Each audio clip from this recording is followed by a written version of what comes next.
but how will it fare up in wet conditions as the 2001 Malaysian Grand Prix is underway? Whoa!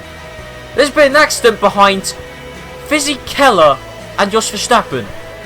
Benaldi isn't pulling away though, despite the fact that Alonso is in a Minardi and is coming under constant threat from Mazzacane. Benaldi cannot pull away. He's got the inside line. Oh, Raikkonen thought about making a move. There isn't the space. Oh, and I think that's contact between Ralf Schumacher and Kimi Raikkonen. So it's just a battle for the lead between Benaldi and... Oh, hang on, there's a Jaguar who came out of nowhere. Through the mist comes Eddie Irvine. I don't think he will. I think this is it. I think this is a change in lead. Benaldi has finally lost first place to the Williams of Ralf Schumacher. Well, I think that's it. I think that's finally a change in second position. Yes, it is. Barrichello came from 4th to 2nd in a matter of seconds. So, I think the top 3 is set in stone. Ralf Schumacher, Barrichello and Alesi. From Michael Schumacher, who is in last place. I mean, look, there's Ralf Schumacher about to start the last lap of the Grand Prix. There's Michael Schumacher. I don't know what's happened to Michael Schumacher, actually, because he's nowhere near anyone. Juan Pablo Montoya won the Australian Grand Prix, and Ralf Schumacher is going to win the 2001 Malaysian Grand Prix in dominant fashion. Right then guys, it's PSL here, and I'm here for my 3rd episode in my Formula 1 2001 Reverse Grid Race series. And we're here for the Brazilian Grand Prix at Interlagos. Tarso Marquez's home race, so who knows, he might well be able to do something this Grand Prix, although judging by how lackluster his performance at the previous 2 Grand Prix has been, who knows. And of course, again, the only reason I'm mentioning Marquez is because Murray Walker never does in this game, so I do feel obliged to mention his name. Both Benettons are starting quite high up. Alonso's in 4th, so I don't think we can expect a great deal from him. Although one thing I will say, it is light rain conditions, because in the real life Brazilian Grand Prix, the intermediates were really the tyres to be on for a large portion of the race. And that was where Coulthard nearly lost the race, that was where the Jordans lost out. So light rain conditions to simulate that race as close as possible, and also to add some spice to it, because we've had a dry Australian Grand Prix, a heavy rain affected Malaysian Grand Prix, and now a light rain affected Brazilian Grand Prix. So we've got all 3 weather conditions in the first 3 races. Tarso Marquez starting from pole, and once again I will let Murray Walker take you through the rest of the grid.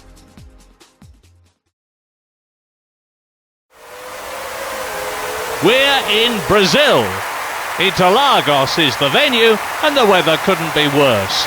It's been raining all morning and it's shown no sign of stopping. A wet race on this already difficult and bumpy circuit is going to really test the drivers today. Second position is Gaston Mazzacane. In 3rd, Jenson Button.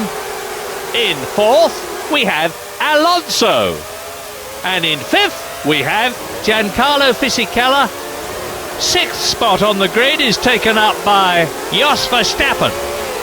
In 7th position is Benaldi.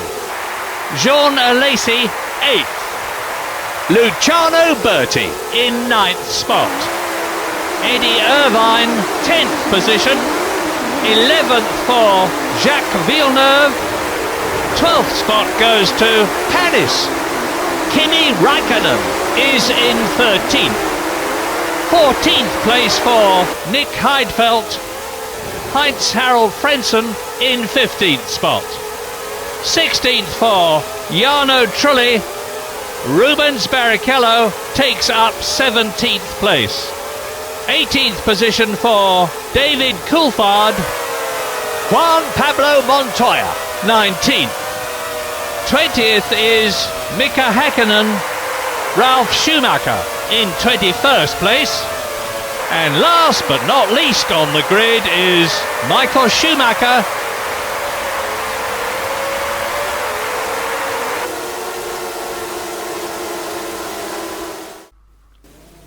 Right then, so thank you Murray Walker. It's an all Schumacher back row with Mazzacane and Marquez on the front row, Button and Alonso on the second row, and the 2001 Brazilian Grand Prix is underway. Marquez still leading it there. What about Mazzacane? Has he got off to a decent start? Not so much. There's an Arrows there trying to make a move down the middle of some cars there. Mazzacane going around the first corner, and it looks like he's actually taken the lead. Okay, well Marquez, I think he was forced out to the outside. It looks like his teammate is going to get by. Fernando Alonso has taken second place from his teammate. Button, who also started in the second row, has not got off to as great of a start. Currently in fourth place. That is an Arrows of Jos Verstappen, who is in third place. So currently, it is Mazzacane in first, Alonso in second. He's then got Jos Verstappen right up behind. Button and Marquez are dicing for fourth position. Who's going to win out there?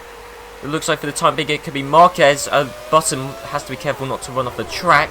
In fact, I think Jos Verstappen has just got by Alonso. Yes, he has. Okay, so both Minardis are now dicing for position once again. Both Benettons are pretty close. Jos Verstappen's in second. Make that third again because Alonso's just got back by. So 17 laps this race will go on for. Obviously a 25% race distance. It's still Mazzacane from Alonso from Verstappen, although we've got to watch out for him. He might well take second, but I mean, of course, Alonso could again retake the position. Sector 2 is probably going to be the sector which will most favour Alonso and Minardi in these wet conditions. Of course, Auto Director's still on, so we've got Fizzy Keller dicing with Irvine. He shouldn't be too far away from the points. No, Lacey's in the last points place for now. But, Alonso's back into second. Okay, well, this could... Okay, Alonso's on the grass, but this could be quite a titanic battle between Jos Verstappen and Fernando Alonso. And much like in the Australian Grand Prix, it could be cars battling behind Mazzacane that actually save him. And at the moment, with Mazzacane leading it, who knows? Could he win the race? Who knows? And I think that's, yeah, Verstappen back into second.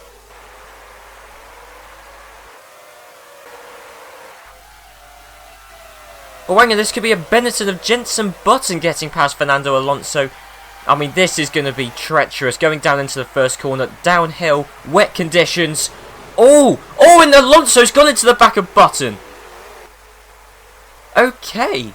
Well, actually, Alonso still isn't looking too bad. He's forced a Lacey onto the grass there briefly, just because, well, both of them were trying to be on the same track. Jos Verstappen's made a mistake, and he might live to regret that, because I think Fernando Alonso is going to try and slip it down his inside, and yes, he has. Alonso back into third, despite rear-ending Button.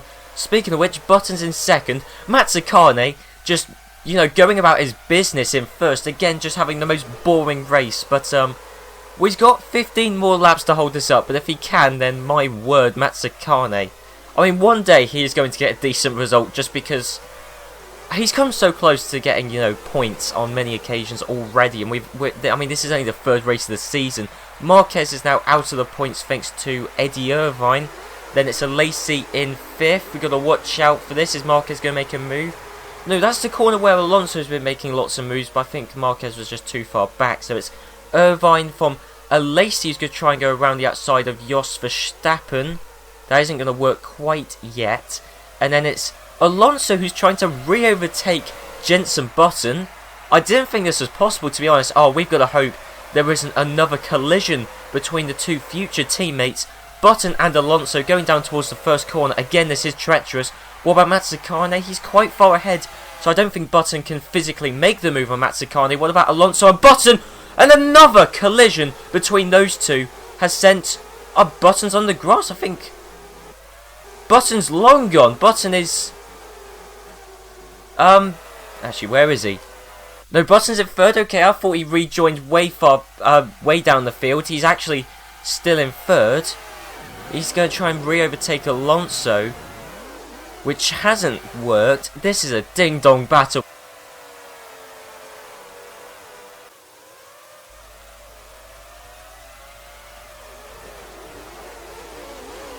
Oh my word, what a move from Jos Verstappen. Hang on, is that stuck? Yeah, I think it has. He went out onto the grass, nearly lost control, and has taken second. Wow, okay, I think there's Eddie Irvine who's actually finally making movements in the podium positions. This could be Alonso's downfall as once sort of the quicker, more midfield cars come into play, such as Eddie Irvine. Of course, he's still got to watch out for the top teams, such as, you know, Ferrari, McLaren, Williams. They've been a presence in the past 2 races. They've won the previous 2. Jos Verstappen, is he going to get involved in a collision? No, but Eddie Irvine almost forced his way into one. No, okay, so now it's a 3-way battle for second place because Eddie Irvine's got himself involved. Okay, so Panis is in 5th. Unsurprising, I'm expecting 1 BAR to be up there because they've been really quick so far. Alesi's in 6th, then with Button's round about there, so is Villeneuve. Marquez, Coulthard, Schumacher. So we got Coulthard and Schumacher. Once I get past Marquez, I'll be right up with the massive lump up ahead. So it's only a matter of time really before we see a change in the top 6.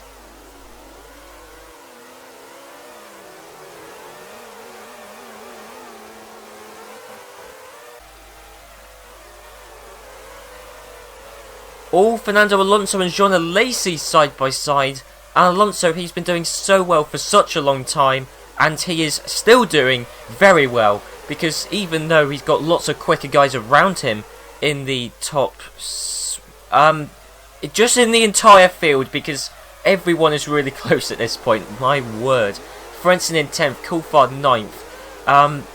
Yeah, it's basically just a continuous stream, really, from 1st to 22nd.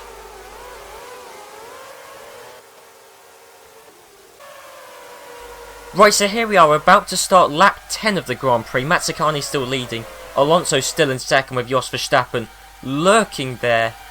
Will that result in anything? Oh, Alonso could take the lead of the Grand Prix for Mazzacane. He's actually forced Mazzacane damn nearly out onto the grass. And Fernando Alonso in the Minardi has taken the lead of the Brazilian Grand Prix. That isn't the development I was expecting. What I was going to say is that Button was in 3rd. Panis has now re-overtaken Button. Verstappen's dropping back, although knowing him he will fight hard. Once again the floodgates have opened. Panis has got past Mazzacane. It's just like in the previous Grand Prix. Once one person gets past Mazzacane, everyone does. Other developments I was going to say, Coulthard is right there. Last time I looked he was in 7th, he's now in 5th. Make that 4th as he gets past Jos Verstappen. There's also a Ferrari back there. I believe, yeah, that's Michael Schumacher. So, what we're starting to see, I mean, this is part of the reason I love this series, just in general, is because normally, in any race really, as the more laps you do, the distance between first place and last place increases. I don't think it has done since the first lap, because we've still got Alonso, well, okay, but I mean, we've got Alonso in 1st, 22nd is Trulli, he's only a few corners back. And bearing in mind the length of all the cars, I mean, what I'm saying is Panis is in 2nd, Coulthard's in 3rd, Mazzacane is... Don't tell me Mazzacane is going to try and re-overtake David Coulthard. I don't think that's possible, but Michael Schumacher, the Rainmaster, he could think about trying to make a move. What about Mazzacane and Coulthard? Is that even possible? No, it isn't, because Coulthard had pulled out quite a bit from Mazzacane by the time that happened. So... who's in 6th? It's still Jos Verstappen for... oh! A Jordan all the way up. I wasn't expecting a Jordan to be... I really wasn't expecting Jordan to do this well this Grand Prix, but strike me down there almost in a points position. Well, Trulli's in last. That's kind of more what I was expecting, but Frentzen's in 7th. So, Jos Verstappen has just re-overtaken Michael Schumacher.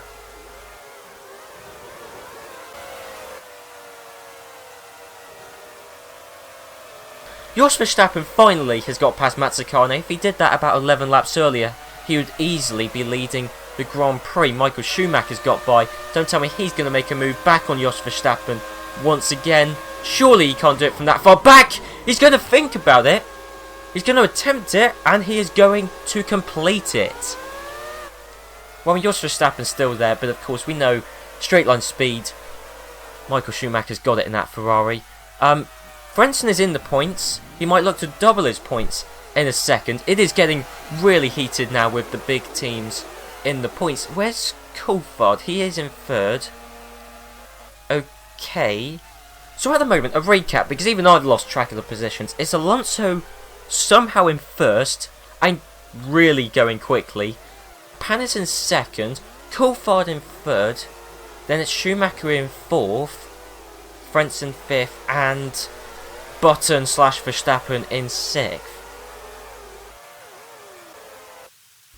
Now this is intriguing actually. Of course we've got Alonso in first and Panis in second.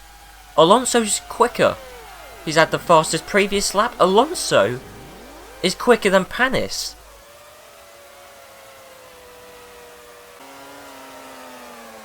Because of course with two very similarly paced cars it's quite difficult to make an overtake stick, as we've seen with the Arrows and Benettons and with the Prost and Minardis, that sort of thing. So Coulthard in fourth, because Michael Schumacher has just overtaken him for a podium position. Okay. I mean, Coulthard I think was perfectly capable of catching up to Olivier Panis, although he wasn't really doing it. So maybe Michael Schumacher will be the man who can upset the top two. It's quite possible, but who knows? I mean, we are getting rapidly close to the end of this Grand Prix. Right, this is a move waiting to happen. Michael Schumacher, he's closed up to the back of Olivier Panis over the course of this lap. So I'm assuming going around the last corner, going down the start-finish straight, it may be curved, but it is still flat out in these light rain conditions. So, Michael Schumacher, third place. Olivier Panis in second, and Panis, he hasn't been all that quick. I mean, sure, he got into second, but Michael Schumacher setting the fastest lap of the Grand Prix on lap 12. Panis can't even catch up to Fernando Alonso in the Minardi, and Michael Schumacher, even I didn't think he was going to make that move. I mean, we have seen some ambitious moves this Grand Prix, that's got to be up there, and Michael Schumacher side by side with Olivier Panis, and once again, it's just the sheer horsepower of that Ferrari engine which has allowed Michael Schumacher to solidify an overtake. He's up into second place, I believe 2 laps left to go of the Grand Prix. Panis is fighting back, yep. So we're on lap 16 of 17. Okay, so... Right. I'm still trying to work out whether Panis is going to take back second. I don't think that's possible, but... I'm not going to underestimate BAR. I did heading into the Australian Grand Prix, but then Villeneuve stunned me, so now I've just considered BAR to be one of the quick teams. Having said that, is Villeneuve in the points place? Still isn't actually, and now Mika Hakkinen has emerged from the midfield. Jos Verstappen still in 6th. Actually, he's been relatively unchallenged in 6th place. Schumacher's taken 2nd, but here's the thing. Minardi have never scored a point in any of my reverse grid race series. So obviously, so far I've done one on F1 Championship Edition, when of course Minardi weren't around, it was Toro Rosso, and I've done one in Formula 1 2002. Minardi were dreadful there. Mark Webber and Alex Young, they were just the laughing stock of the pack. Rewind a year, and you have got Fernando Alonso in the Minardi on the final lap of the Brazilian Grand Prix. He's leading it. Fernando Alonso in the Minardi ahead just of Michael Schumacher in the Ferrari. Look at that, last time around Michael Schumacher was a second quicker. So this is going to be really difficult for Fernando Alonso to defend this position, but we have seen he hasn't been frightened of re-overtaking cars once they've passed him. Benettons, Arrows, you name it.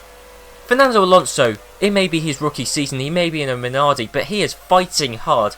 He is still leading the Grand Prix, I cannot believe this. 2 sectors to go. Is Michael Schumacher going to make a move? I mean, we've seen lots of overtakes made in Sector 2. We've still got Panis in 3rd. I'll actually leave the screen at the bottom to tell you the classification. I won't scroll down because I do need to keep an eye on this battle. Anything going on behind actually? No, there isn't. Okay, so what have we got? 2 corners left to go, essentially. And Fernando Alonso still leading the Grand Prix. I can't believe what I'm seeing. It wouldn't have been a surprise to me if Minardi scored points in this series. But to win a Grand Prix is unheard of. Williams have won both of the Grand Prix so far, but I think coming round the last corner right now, Fernando Alonso in the Minardi is going to win the 2001 Brazilian Grand Prix.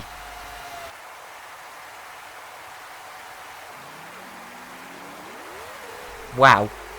Alonso and the Minardi a winner, Michael Schumacher in second, Panis in third, Coulthard fourth, Frentzen a pretty lonely fifth, and Jos Verstappen in sixth.